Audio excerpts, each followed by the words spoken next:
Good morning. यहाँ पर एक टॉपिक है थीसिस। देखिए थीसिस क्या होता है। Thesis is a long academic paper. Thesis जो होता है एक लॉन्ग एकेडमिक पेपर होता है as a final project prepared and submitted for containing a university degree. ये देखिए यूनिवर्सिटी डिग्री के लिए इसको सबमिट किया जाता है एज अ फाइनल प्रोजेक्ट। ठीक है, तो इतना याद रखिएगा। थीसिस एक लॉन्ग एकेडमिक पेपर है। Thesis is a long academic paper as a final project और prepared and submitted for obtaining a university degree. ये क्यों किया जाता है? तो यूनिवर्सिटी डिग्री को ऑब्टेन करने के लिए। For thesis you have to take admission in the university. Thesis के लिए आपको यूनिवर्सिटी में एडमिशन लेना होगा। After submission of thesis degree is awarded. Thesis के सबमिशन के बाद में डिग्री को दिया जाता है यूनिवर्सिटी के द्वारा। Objectives of thesis is to fulfil academic requirements. इसका ऑब्जेक्टिव क्या है? तो to fulfil academic requirements. Academic requirements को फुलफिल करने के लिए थीसिस का यूज किया जाता है। थीसिस का ऑब्जेक्टिव है। In thesis supervisor is provided by university. Thesis में सुपरवाइजर यूनिवर्सिटी के द्वारा प्रोवाइड किया जाता है। Thesis is reviewed by committee members and thesis supervisor. Thesis का जो रिव्यू किया जाता है वो किसके द्वारा किया जाता है? कमिटी मेंबर्स के द्वारा और थीसिस सुपरवाइजर के द्वारा ये जो है थीसिस का रिव्यू किया जाता है। Thesis is a long and detailed document usually no words limit. देखिए थीसिस एक लॉन्ग और डिटेल्ड डॉक्यूमेंट्स होता है जिसमें वर्ड्स लिमिट नहीं होती है। नो वर्ड्स लिमिट, कोई वर्ड्स लिमिट नहीं होती है। Thesis is comprised of chapters table of contents. Thesis में कई सारे चैप्टर्स होते हैं, है ना, और उसमें कंटेंट्स का एक टेबल दिया रहता है। All findings are presented in thesis. सारी चीजें थीसिस में प्रेजेंट किया जाता है। क्लियर है? तो एक बार इसको रिवीजन करिए। थीसिस, थीसिस क्या होता है? Thesis is a long academic paper as a final project. Thesis final project के रूप में एक लॉन्ग एकेडमिक पेपर है। Prepared and submitted for obtaining a university degree, जो कि एक यूनिवर्सिटी डिग्री को ऑब्टेन करने के लिए प्रिपेयर किया जाता है और सबमिट किया जाता है। For thesis you have to take admission in the university. Thesis के लिए आपको यूनिवर्सिटी में एडमिशन लेना होगा। After submission of thesis degree is awarded. Thesis को सबमिट करने के बाद में डिग्री दिया जाता है, यूनिवर्सिटी डिग्री दी जाती है। Objectives of thesis is to fulfil academic requirements. हाँ, थीसिस का ऑब्जेक्टिव क्या है? एकेडमिक रिक्वायरमेंट को फुलफिल करना। इन थीसिस, थीसिस में supervisor is provided by university. Thesis में सुपरवाइजर जो यूनिवर्सिटी के द्वारा प्रोवाइड किया जाता है। Thesis is reviewed by committee members and thesis supervisor. Thesis को कमिटी मेंबर्स के द्वारा और थीसिस सुपरवाइजर के द्वारा रिव्यू किया जाता है। Thesis is a long and detailed document usually no words limit. Thesis एक लॉन्ग और डिटेल्ड डॉक्यूमेंट्स होता है जिसमें वर्ड लिमिट नहीं होती है। Thesis is comprised of chapters table of contents. Thesis जो है चैप्टर्स, कई सारे चैप्टर्स से बना होता है। इसमें कई सारे चैप्टर्स होते हैं और इनके टेबल ऑफ कंटेंट्स इसमें होते हैं। All findings are prepared in thesis. जो भी फाइंडिंग्स, जो भी आपने अचीव किया है, ये सारे फाइंडिंग्स को थीसिस में प्रिपेयर किया जाता है, थीसिस के थ्रू प्रेजेंट किया जाता है। All findings are presented in thesis. अब यहाँ देखते हैं डिजर्टेशन, है ना, क्योंकि थीसिस और डिजर्टेशन में अक्सर कंफ्यूजन रहता है। तो देखिए डिजर्टेशन होता क्या है। Dissertation, a dissertation is derived from the Latin word dissertare. तो देखिए डिजर्टेशन जो है लैटिन वर्ड डिजर्टेयर से बना है, विच मीन्स टू डायलेट। इसका मतलब होता है डायलेट यानी कि फैलाना या जो है समझाना। ठीक है, तो डिजर्टेशन लैटिन वर्ड डिजर्टेयर से बना है। डिजर्टेयर मीन्स होगा डायलेट, मीन्स फैलाना या समझाना। A dissertation is a document submitted in support of candidature. देखिए डिजर्टेशन एक डॉक्यूमेंट होता है, ठीक है, submitted in support of candidature, जो कि एक कैंडिडेचर के सपोर्ट में में सबमिट किया जाता है फॉर एकेडमिक डिग्री और प्रोफेशनल क्वालिफिकेशन। ये देखिए, फॉर एकेडमिक डिग्री और प्रोफेशनल क्वालिफिकेशन, एकेडमिक डिग्री या प्रोफेशनल क्वालिफिकेशन के लिए presenting the author's research and findings. Clear, जो भी ऑथर ने रिसर्च किया, फाइंडिंग्स किया, उन सबको प्रेजेंट इसमें किया जाता है। In India during completion of post graduation courses such as MA, MCOM, MSc with the exception of MPhil। अब यहाँ देखिए, इंडिया में जो है पोस्ट ग्रेजुएशन जब कंप्लीट करने के दौरान जो है, जैसे पोस्ट ग्रेजुएशन की बात करें, जैसे MA हो गया, MCOM हो गया, MSc हो गया, इन सब के लिए जो है थीसिस, हाँ MPhil को छोड़कर इन सब के लिए थीसिस की नीड होती है, डिजर्टेशन की नीड होती है ना। बी नीड टू सबमिट, हमें सबमिट करने की नीड होती है। एक तो थीसिस, ओ सॉरी यार, बार बार थीसिस करो, एक तो डिजर्टेशन की नीड होती है और दूसरा प्रोजेक्ट की नीड होती है। प्रोजेक्ट क्या होता है? A working model on of an innovation, किसी इनोवेशन का एक वर्किंग मॉडल होता है। तो पोस्ट ग्रेजुएशन कंप्लीशन के दौरान हमें नीड होती है डिजर्टेशन को सबमिट करने की और प्रोजेक्ट को सबमिट करने की। जैसा कि सेमेस्टर वाइज में हर सेमेस्टर में प्रोजेक्ट सबमिट किया जाता है, फाइनली जो है डिजर्टेशन सबमिट करना पड़ता है। अब देखिए, हाँ, sometimes in courses related to engineering and design such as BTech, BE, BDes, MTech, ME और MDes also require the completion of a dissertation. कभी कभी क्या होता है, इंजीनियरिंग कोर्सेज और इंजीनियरिंग और डिजाइन से रिलेटेड कोर्सेज में भी, जैसे कि BTech, BE, ठीक है, BDes, MTech, ME, MDes, ये सब भी डिजर्टेशन की रिक्वायर करते हैं। इन सब में डिजर्टेशन देना रहता है, डिजर्टेशन कंप्लीट करना पड़ता है। The research work shown in the dissertation should be original. देखिए, डिजर्टेशन में जो आप रिसर्च वर्क दिखाते हैं वो ओरिजिनल होना चाहिए।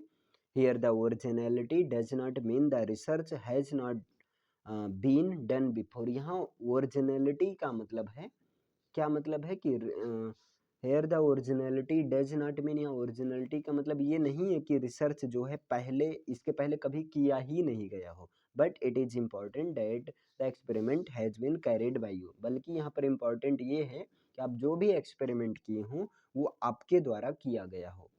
It should be based on your result and methodology, और ये डिजर्टेशन आपके रिजल्ट और जो है आपके मेथड पर बेस्ड होना चाहिए। You report on your dissertation, और तुम जो है अपने डिजर्टेशन पर, डिजर्टेशन के थ्रू रिपोर्ट देते हो। Most importantly the students should avoid copyright infringement. सबसे ज़्यादा इम्पॉर्टेंट बात ये है कि स्टूडेंट को जो है ये कॉपीराइट इन्फ्रिंगमेंट को अवॉइड करना चाहिए। ऐसा नहीं किसी का डिक्टो छाप कर डिजर्टेशन बना दिया जा रहा है। They can not copy the works from other, ये दूसरे सोर्सेस, दूसरे किसी दूसरे वर्क से कॉपी नहीं कर सकते हैं। सो दे शुड बी केयरफुल, इसलिए वो उन लोग को केयरफुल रहना चाहिए वाइल राइटिंग अ डिजर्टेशन। जब भी राइटिंग लिख रहे हैं, लिखा जाए तो इस बात का ध्यान रखना चाहिए। In the if the students is needed to copy some statements, अगर स्टूडेंट्स को कभी किसी स्टेटमेंट्स की नीड होती है ना, कभी किसी स्टेटमेंट्स को कॉपी करने की नीड होती है, रिजल्ट्स और फैक्ट्स, देन ही, किसी रिजल्ट या फैक्ट्स को कॉपी करने की नीड होती है, तब उसे जो है उसको रेफरेंस के साथ में दिखाना होगा। लेंथ ऑफ डिजर्टेशन, डिजर्टेशन की लेंथ कितनी होनी चाहिए? अगर एक पेज में 1500 वर्ड्स, अप्रॉक्सीमेटली 1500 वर्ड्स आ रहे हों, तो उस सिचुएशन में अंडर ग्रेजुएट के लिए जो है 40 से 50 पेज की का डिजर्टेशन होना चाहिए। ठीक, ग्रेजुएशन अंडर ग्रेजुएट के लिए 40 से 50 जो है 40 से 45 पेज का डिजर्टेशन, यानी कि 65,000, 65,000 से 70,000 वर्ड्स का डिजर्टेशन होना चाहिए। पोस्ट ग्रेजुएट का अगर स्टूडेंट्स है तो पोस्ट ग्रेजुएट प्रोग्राम के लिए 60 से 70 पेजेस का होना चाहिए डिजर्टेशन, और उस सिचुएशन में जो है 90,000 से 1,00,000 वर्ड्स होना चाहिए। ठीक है, अगर पीएचडी कर रहे हैं तो पीएचडी के लिए डिजर्टेशन की जो लेंथ होनी चाहिए 90 से 130 पेज का होना चाहिए, और 1,35,000 से लेकर 2,00,000 वर्ड्स का डिजर्टेशन होना चाहिए पीएचडी के लिए। ये ध्यान दीजिएगा। Dissertation and thesis are used interchangeable all over the world. देखिए डिजर्टेशन और थीसिस जो इंटरचेंजेबल हैं वर्ल्ड में, जैसे यूएस की बात करें, अमेरिका में बात करें, तो थीसिस करने से, अमेरिका में थीसिस देने से यूजी और पीजी कोर्सेज के लिए थीसिस देना पड़ता है और डॉक्टरेट डिग्री के लिए डिजर्टेशन देना पड़ता है। यूके में भी यही है, यूके में डॉक्टरेट डिग्री के लिए थीसिस देना पड़ता है। देखिए किस तरह से उल्टा है, अमेरिका में यूजी और पीजी कोर्सेज के लिए थीसिस देना पड़ता है और डॉक्टरेट के लिए डिजर्टेशन देना पड़ता है, लेकिन यूके यानी कि इंग्लैंड में डॉक्टरेट के लिए थीसिस देना पड़ता है, ठीक है, और बैचलर डिग्री और पीजी डिग्री के लिए डिजर्टेशन देना पड़ता है। इंडिया में बात करें तो इंडिया में पीजी डिग्री और डॉक्टरेट डिग्री दोनों के लिए एमफिल को छोड़कर थीसिस देना पड़ता है, और जो है अंडर ग्रेजुएट और पोस्ट ग्रेजुएट कोर्स के लिए एमफिल को छोड़कर इसके लिए जो है डिजर्टेशन देना पड़ता है, सबमिट करना पड़ता है। अब देखते हैं डिफरेंस क्या है, difference between dissertation and thesis. Dissertation और थीसिस के बीच में डिफरेंस क्या है? Dissertation need to be prepared for bachelor's degree such as BA, BCom, BSc etc. Dissertation जो है ये बैचलर डिग्री के लिए प्रिपेयर किया जाता है, जैसे कि BA, BCom, BSc के लिए डिजर्टेशन होता है, और thesis need to be prepared for the completion of MPhil and PhD degree. Thesis thesis जो है पीएचडी डिग्री के लिए और एमफिल को कंप्लीट करने के लिए थीसिस की नीड होती है। Post graduate degree such as MA, MCom, MSc etcetera except MPhil it also require dissertation. देखिए पोस्ट ग्रेजुएट डिग्री भी जैसे एमए, एमकॉम, एमएससी ये भी जो डिजर्टेशन की नीड होती है एमफिल को छोड़कर, बाकी एमफिल और पीएचडी के लिए थीसिस देना पड़ता है। In dissertation the research related content should be original. Dissertation में रिसर्च रिलेटेड कंटेंट जो है ओरिजिनल होना चाहिए। However the design and methodology related to topic can be taken from the existing research. यद्यपि जो डिजाइन और मेथडोलॉजी होने चाहिए डिजर्टेशन में वो टॉपिक से रिलेटेड होने चाहिए, ठीक है। और थीसिस में क्या, in thesis with the research related content the research design and methodology should be unique. Thesis में जो है रिसर्च डिजाइन और मेथडोलॉजी जो है यूनिक होना चाहिए। अब यहाँ देखिए डिजर्टेशन की बात करें, through dissertation the candidate understanding and knowledge of specialized subject is determined. Dissertation के थ्रू कैंडिडेट को जो है स्पेशलाइज्ड सब्जेक्ट का नॉलेज और उसकी समझ होनी चाहिए, लेकिन thesis the student subject knowledge and the ability to perform independent research is determined. Thesis में क्या है, स्टूडेंट को सब्जेक्ट नॉलेज होना चाहिए और उस सब्जेक्ट नॉलेज को परफॉर्म करने की एबिलिटी भी होनी चाहिए। The length of the dissertation is around 100 to 150 pages. जो डिजर्टेशन की लेंथ होती है वो लगभग 100 से 150 पेज की होनी चाहिए। Thesis there is no specific length of the thesis. Thesis की कोई स्पेसिफिक लेंथ नहीं होती है, but it can be around 200 to 300 pages, लेकिन थीसिस को 200 से 300 पेजेस के बीच में इसको जो है लिखा जा सकता है। Dissertation gives the summary of existing literature. Dissertation जो है पार्टिकुलर एग्जिस्टिंग लिटरेचर की समरी देता है, while thesis is the practical proof of the given hypothesis during internal presentation. और जो थीसिस होता है वो जो इंटरनल प्रेजेंटेशन के दौरान जो भी हाइपोथेसिस दिया रहता है उन सबका एक प्रैक्टिकल प्रूफ होता है।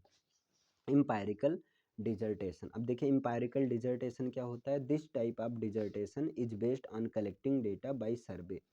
देखिए इम्पायरिकल डिजर्टेशन उस डिजर्टेशन को कहते हैं जिसमें सर्वे के द्वारा या जो साइंटिफिक डेटा कलेक्शन मेथड के द्वारा डेटा को कलेक्ट किया जाता है, तो इस पर बेस्ड है empirical dissertation. Scientific data can be collected through various methods like observation by performing experiment. Scientific data जो है ये डिफरेंट टाइप के मेथड के थ्रू कलेक्ट किया जा सकता है, जैसे ऑब्जर्वेशन के थ्रू या जो एक्सपेरिमेंट को परफॉर्म करने के थ्रू, इन लैब में एक्सपेरिमेंट करके, एंड मेकिंग 3D मॉडल्स, या जो है 3D मॉडल्स बनाकर जो है, ठीक है, साइंटिफिक डेटा को कलेक्ट किया जा सकता है। During having psychology degree you can collect your information in numerous ways. देखिए साइकोलॉजी डिग्री के दौरान आप जो है डेटा को डिफरेंट तरीके से कलेक्ट कर सकते हैं, जैसे from asking different questions to conducting a lot of interview. जैसे जो different a lot of interviews के द्वारा जो डिफरेंट क्वेश्चंस पूछ कर उससे, और the data of dissertation in life sciences degree can be obtained from laboratory based work, या लेबोरेटरी बेस्ड वर्क के थ्रू जो है साइंटिफिक डेटा को कलेक्ट किया जा सकता है। ठीक, अब यहाँ पर नेक्स्ट देखते हैं नॉन इम्पायरिकल डिजर्टेशन। ये क्या होता है? Non empirical dissertation, this type of dissertation is based on existing research. Non empirical dissertation जो है एक एग्जिस्टिंग रिसर्च पर बेस्ड होता है। Here no original data is being added, यहाँ पर कोई ओरिजिनल डेटा को ऐड नहीं किया जाता है। But you need to critically analyse the existing works, लेकिन तुम्हें जो भी एग्जिस्टिंग वर्क है उसको क्रिटिकल रूप से एनालाइज करने की नीड होती है यहाँ पर। प्रेजेंट योर आर्ग्यूमेंट्स, जो भी आर्ग्यूमेंट्स होता है उसको प्रेजेंट करना होता है, and knowledge and judgement to it, और जो नॉलेज और जजमेंट भी देना पड़ता है इसके प्रति। Probably you need to spend most of the time in library. संभवतः इसमें नॉन इम्पायरिकल डिजर्टेशन में लाइब्रेरी में आपको ज़्यादा टाइम पास बिताना होता है और वहाँ पर काम करना होता है, रिसर्च के लिए पढ़ना होता है। You need to do depth study related to your topic, और नॉन इम्पायरिकल डिजर्टेशन में आपको अपने टॉपिक से रिलेटेड गहराई तक पढ़ने की ज़रूरत है। If mostly being done in arts and humanities subject, it's mostly being done, ये देखिए आर्ट और ह्यूमैनिटीज सब्जेक्ट में generally non empirical dissertation apply किया जाता है। जैसे existing of God philosophical aspect है, जैसे एग्जिस्टिंग ऑफ गॉड पर आपको नॉन एम्पायरिकल डिजर्टेशन, तो एक ये एक फिलोसॉफिकल एस्पेक्ट है। अब इस पर आपको डीपली जो है लाइब्रेरी में बैठकर या जो है पार्टिकुलर डीपली स्टडी करने की नीड है यहाँ पर।